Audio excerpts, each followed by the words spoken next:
Hello guys, അപ്പോൾ നമ്മളൊരു night ഡ്രൈവിന് ഇറങ്ങാണ് കേട്ടോ. നൈറ്റ് ഡ്രൈവ് മാത്രമല്ല, നമുക്ക് ലക്ഷ്യം വേറെയും ഉണ്ട്.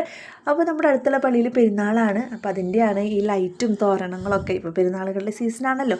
അപ്പോൾ നമ്മൾ തൃശ്ശൂർക്കാണ് നേരെ പോണത്. വടക്കേ സ്റ്റാൻഡ് ആയാലും ആകാശപാത ആയാലും ലൈറ്റൊക്കെ ഇട്ടിരിക്കുന്നത് കാണാനായിട്ട് നല്ല രസമുണ്ടായിരുന്നു, പ്രത്യേകിച്ച് ഈ ഒരു വൈബിൽ നമ്മൾ പോകുമ്പോൾ.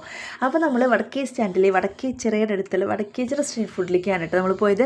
നമ്മൾ ഇൻസ്റ്റാഗ്രാമിൽ വീഡിയോ കണ്ടിട്ട് തെരഞ്ഞു പിടിച്ച് പോയതാണ് കേട്ടോ. അവിടെ എത്തിയപ്പോഴോ നല്ല തിരക്കായിരുന്നു. ഇരുന്ന് കഴിക്കുന്നവരുടെ തിരക്ക് വേറെ, സീറ്റില്ലിരിക്കാനായിട്ട് ഗൈസ്.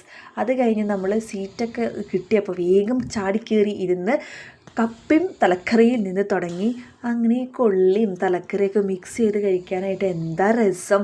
അത് കഴിഞ്ഞ് ചിക്കൻ ഫ്രൈ വാങ്ങിച്ചു, സബോളയും അതേപോലെ നാരങ്ങയൊക്കെ പിഴിഞ്ഞ് ഹൈ എന്ത് രസമാണെന്നറിയാൻ കഴിക്കാനായിട്ട്. സാവിയോ ചേട്ടൻ അപ്പോൾ മുട്ടക്കറിയും പൊറോട്ടയും പിടിച്ചിരിക്കുകയായിരുന്നു. സാവിയോ ചേട്ടനോട് ഞങ്ങൾ കിഞ്ചി പറഞ്ഞു, സാവിയോ ചേട്ടാ ഇതൊന്ന് ടേസ്റ്റ് ചെയ്ത് നോക്ക്, ഒരു പീസ് കഴിച്ച് നോക്ക്. നോ രക്ഷ. സാവിയേട്ടൻ കഴിക്കില്ല എന്ന് പറഞ്ഞാൽ കഴിക്കില്ല. പിന്നെ ചുട്ടയിലെ ശീലം ചുടല വരെയെന്നാണല്ലോ. ചെറുപ്പത്തിലെ ശീലം നമുക്ക് അങ്ങനെ പെട്ടെന്ന് മാറ്റാൻ പറ്റില്ലല്ലോ. അങ്ങനെ ഞങ്ങൾ ഓരോരോ ഐറ്റം പറഞ്ഞു. ബീഫ് കൊണ്ടാട്ടമൊക്കെ എന്ത് രസമാണെന്നറിയോ.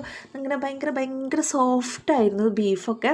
അപ്പോൾ എല്ലാവരും മസ്റ്റായിട്ട് ട്രൈ ചെയ്യേണ്ടതാണ് കേട്ടോ ഇവിടുത്തെ ഐറ്റംസൊക്കെ.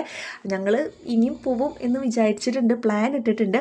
നമ്മൾ 4-5 പേര് കൂടിയിട്ടുണ്ടെങ്കിൽ, നമ്മൾ കുട്ടാപ്പനെയും കൈ പിടിച്ചിട്ടുണ്ടായിരുന്നു കേട്ടോ, കൂടിയിട്ടുണ്ടെങ്കിൽ ചിരിയും കളിയൊക്കെയാണ്. പക്ഷേ ഇപ്പം നിങ്ങൾ കണ്ടത് ചിരിയല്ല ഗൈസ്, അട്ടഹാസമാണ്. ഞങ്ങളിങ്ങനെ ഓരോ തമാശകളൊക്കെ പറഞ്ഞ് ഇതുപോലെ ചിരിക്കുമ്പോൾ അടുത്തുള്ള ആൾക്കാരൊക്കെ നോക്കുന്നുണ്ടായിരുന്നു. പക്ഷേ ഞങ്ങൾക്ക് നെവർ മൈൻഡ്, ഞങ്ങളിങ്ങനെ ആസ്വദിച്ചു കൊണ്ടേയിരിക്കും. അത് കഴിഞ്ഞിട്ട് നമ്മൾ ഐസ് ബോട്ടിൽ പോയി ഐസ്ക്രീമൊക്കെ കഴിച്ചിട്ടാണ് കേട്ടോ നമ്മൾ തിരിച്ച് വീട്ടിലേക്ക് പോയത്.